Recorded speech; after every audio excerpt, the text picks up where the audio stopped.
Magandang araw, welcome back na naman sa channel ko. Ngayon may ibabahagi na naman ako na panibagong video. Gusto mo ba na siya ay matataranta sa kakaisip sa'yo at ngayon mismo matatamaan siya pagkatapos mong gawin ang ritual na ito? Lalong lalo na kung hindi kayo okay at palagi ka na lang dinededma ng mahal mo. Kaya mas mainam na gawin mo ito na buo ang loob at tiwala mo. Dapat wala kang pagdududa o pagdadalawang isip sa mga ganitong pamamaraan. Pwede mo ito gawin sa kahit na anong araw, basta gawin ito bago ka matulog. Ang gagawin mo lamang ay kumuha ka ng papel at panulat at isulat sa papel ang kanyang tunay na pangalan at apelido ng 3 beses. At pagkatapos, kumuha ka rin ng isang dahon ng laurel at sulatan niyo po ang dahon ng laurel ng kanyang tunay na pangalan at apelido ng 1 beses.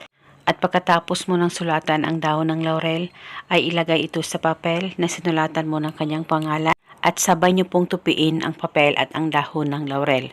At pagkatapos mo nang matupi ito, ay ilagay ito sa loob ng punda ng unan mo at bago mo uunanan ito ay ihampas mo muna ang unan mo ng 3 beses.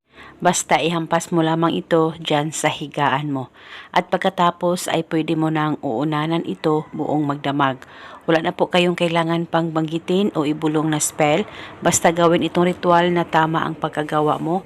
Basta ihampas mo lamang ito ng 3 beses bago mo ito uunanan. At kinabukasan, kung hindi ito safe sa unan mo sa tuwing ikaw ay aalis, kunin ang ritual at dalhin kahit saan ka man magpunta at ibalik lamang ito sa tuwing ikaw ay matutulog. At paniguradong siya ay matataranta sa kakaisip sa'yo. At isa itong paraan para maging okay at magkaayos kayong dalawa ng mahal mo. At kung gusto mo nang ihinto ang ritual at naging okay na kayo, ay kunin ang papel at ang dahon ng laurel at sabay mong sunugin ito. At ito muna sa ngayon. Maraming salamat po sa panonood.